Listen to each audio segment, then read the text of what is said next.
واضرب لهم مثلا أصحاب القرية إذ جاءها المرسلون إذ أرسلنا إليهم اثنين فكذبوهما فعززنا بثالث فقالوا إنا إليكم مرسلون قالوا ما أنتم إلا بشر مثلنا وما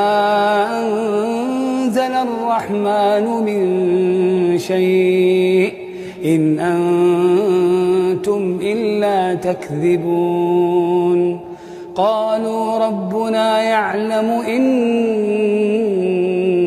إليكم لمرسلون وما علينا إلا البلاغ المبين قالوا إنا تطيرنا بكم لئن لم تنتهوا لنرجمنكم وليمسنكم منا عذاب أليم قالوا طائركم معكم أئن ذكرتم بل أنتم قوم